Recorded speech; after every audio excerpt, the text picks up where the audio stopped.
What's up, fight fans? In today's video, the UFC is in a pivotal moment, and Dana White is desperately hunting for its next mirror. But only two fighters are vying for the UFC MiStar spot. Let's find out who they are. I'm looking for somebody who has that thing. What is that thing? Ilia Topuria was quick to prematurely leak a confidential agreement with Dana White. Something Dana, as is well known, does not take kindly to. Meanwhile, Drius Duplexes clapped back hard at Shera Bullet, who had the audacity to pray for the champ's downfall. Then there's the surprising twist in the long-standing beef between Paddy Pimblett and Ilia Topuria and much more. So without further ado, let's get started. For years now, there has been talk about the UFC declining and not being able to maintain its former glory. The days when big-name matchups could single-handedly fill massive arenas and drive record-breaking pay-per-view numbers seem to be fading. That's why the UFC needs to do something extraordinary to reignite global interest. Just take a minute to look at the tournament revenue and you will see the situation is getting worse. For example, UFC 306 at the extravagant Las Vegas Sphere pulled in an impressive $22 million.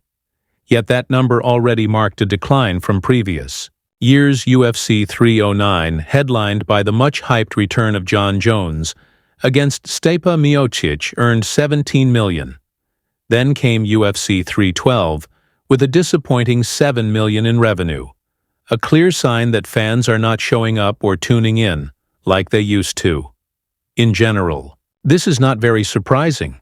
The promotion does not have a media monster like Conor McGregor who could effectively promote a fight and attract viewers both to the arena and to TV screens. The promotion is now pinning its hopes on new faces, fighters, who can capture the imagination of the masses. Two rising stars, Ilia Topuria and Tom Aspinall, have emerged as potential saviors of UFC's mainstream popularity chaos. Sonnen is convinced that fighters like Aspinall and Topuria are battling to become the UFC's next big star. Jones and Makhachev are not in that race because those guys are not interested. With Conor McGregor gone, Sean Ali tried taking over as the UFC's main star, just like Israel Adesanya did before him. But right now it is a two-man race between Tom Aspinall and Ilia Topuria. For that top spot, Jon Jones and Islam Makhachev are not even in the conversation. Those guys do not care about that kind of spotlight. Daniel Cormier is also buying into Ilia Topuria's star potential. In fact, he thinks Topuria could even sell out the massive Bernabeu Stadium in Spain. Very few people can bring a fight to a country and sell it out. Ilia is one of those guys. If they were to go to Spain, they could sell out the Bernabeu, which is crazy. That's a huge stadium where Real Madrid plays. I feel confident that if he was to fight there, he could sell that out. I think he's that type of star. Ilia Topuria recently admitted that the UFC promised him a title fight before he vacated his featherweight. No tengo tan claro cuál va a ser mi siguiente combate. Lo único que tengo claro y la palabra que tengo detrás de la vuelta es que mi próximo combate va a ser por el título mundial. Sí, eso es lo único que sé. Después si va a ser Islam, si va a ser Charles, no tengo ni idea, pero... ¿Tú confirmas que el cinturón está en juego? El cinturón está en juego. Está en juego, esa ha sido la promesa por dejar el título vacante. Siempre todo lo que me han prometido me lo han cumplido. Si te estoy entendiendo, o Makhachev sale corriendo y sube para arriba, o Makhachev tiene que salir al octógono contra Ilia Topuria. Estás en lo cierto. This exposes the UFC's waiting game. They are stalled until Belal Muhammad either defends his title or loses. If he loses, Makhachev will vacate the belt and move up in weight to pursue his biggest dream, winning a second title. Then Topuria will fight for the vacant title, but if Belal wins, Makhachev will have to face Topuria because it's a big fight the UFC can organize right now. This means Topuria will indeed fight for the title next, either against Makhachev or for the vacant belt. However, I believe Topuria rushed to leak this information prematurely. Dana White famously dislikes such disclosures, as you remember when journalists pressed him for comment. The UFC CEO pointedly avoided addressing the question. we should have some announcements about him. Give us just a couple more weeks, and we'll have some concrete plans for him. Ilia Topuria is laser-focused on challenging Islam Makhachev. However, whether he can dethrone the dominant Dagestani remains a hot topic of debate. Featherweight contender David Onama recently weighed in on this potential super fight during an interview with James Lynch for Home of the Night. When pressed about Topuria's chances against the lightweight kingpin, Onama didn't hold back. I mean, Islam been at 155 for a long time. He's been showing everybody that he belongs there. Like, he's beaten a lot of people. And then Ilia going up a weight class. I don't know, man. I think that's a tough one. I think Ilia can pull it off if he plays the game right. Right now in the UFC, all eyes are on the lightweight division. The current roster might just be the greatest lightweight lineup in history. Michael Chandler, among others, also believes this is the most stacked lightweight division ever. It's just so fun to be a part of even just this roster of lightweights. I am very fortunate and blessed to be a part of probably the greatest lightweight roster that we have had in the history of the UFC. And my name's been in it, and I've been in some big wars and some big fights, fight of the year, fight of the night, and it's a lot of fun. So on April 12th, we come out guns a-blazing, and we beat the Brit from Liverpool, Paddy Pimblett. Paddy Pimblett and Ilia Topuria have had a tumultuous relationship marked by public disputes and confrontations. However, during the UFC London ceremonial weigh-ins on March 21st, the two fighters shared a surprising fist bump, signaling a momentary truce. Pimblett later addressed this interaction on his YouTube channel. So, and he let on go.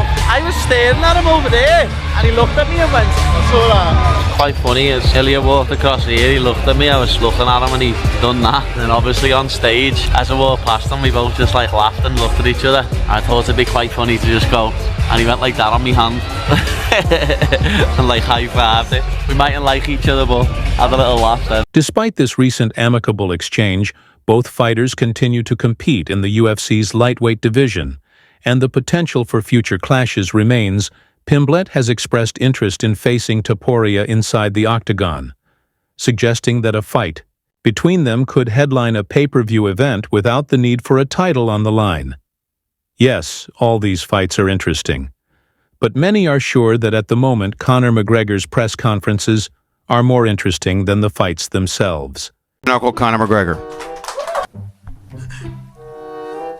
And now entering the octagon, the notorious President of Ireland, Conor McGregor. Wolf. You know the song, I've been going up on a Thursday. I got your girl in, even though it's Tuesday, but we'll do Thursday. We'll for sure play that at the after party. We have our superstars here. Congrats. Congrats to our heavyweight superstar. The fucking future is bright for us all. What a beacon of hope for us all. This is as real as it gets. Bare knuckle, bare knuckle, bare knuckle. Bravo. I salute. Undefeated American UFC middleweight Bo Nickel also believes a fight with Khamzat Chimaev would be one of the biggest matchups in the UFC.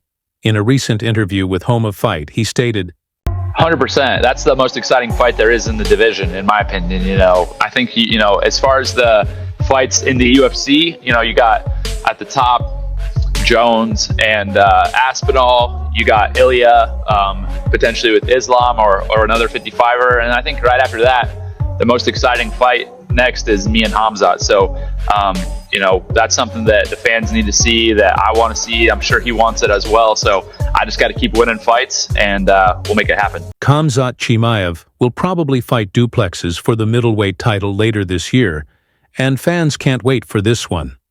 The MMA fan page, Red Corner MMA, posted Magomedov's recent interview clip with Kamil Gadzhiev, where Bullet took shots at Duplessis' title reign, saying, Все бои от UFC, Дуплесиса, он дерется от последние 5 боев. Я всегда ставлю на его соперника, но он как-то побеждает. Я вот этого удивляюсь постоянно. И как бы уже, я не знаю, как-то у него получается сделать.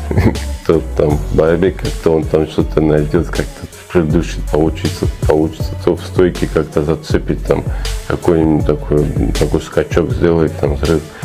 Не знаю, вот такой соперник, как бы, на самом деле, вот так взять, конечно, Чимаев, кажется, что должен его выиграть. Да, еще, ну, должен он его и по всем статьям, как бы, да, ну, такой Дюплесис, на самом деле, уже, как бы... Короче, Хамзат фаворит, согласишься? Ну, все может быть. Да, ну, Дюплесис, он что есть, у него такой какало, здоровье, такой хайван, да, и прет. И вот что он делает, он прет, и свое все время идти хочет найти, и что-то находит, ну, в итоге, да. Duplessis fired back after Shara Magomedov talked trash about his title reign, writing, "Someone get my guy some eye drops." Between Khamzat and Shara, there are only three senses: touch, smell, and sound. Duplessis also wrote, "If we lived in a world where it's an eye for an eye, Shara would be."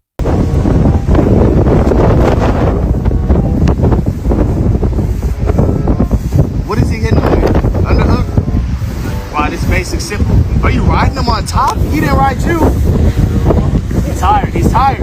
He wants to ride you on top. He's tired. Oh, snap. Dump. Head outside. Dump him. Dump.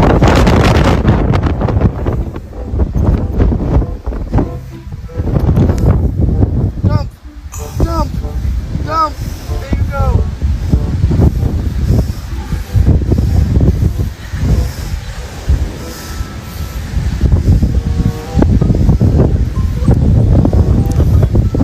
Tired already?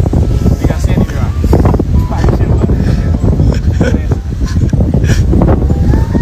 If you enjoy our videos, don't forget to hit the like button and subscribe to the channel. We'd really appreciate it.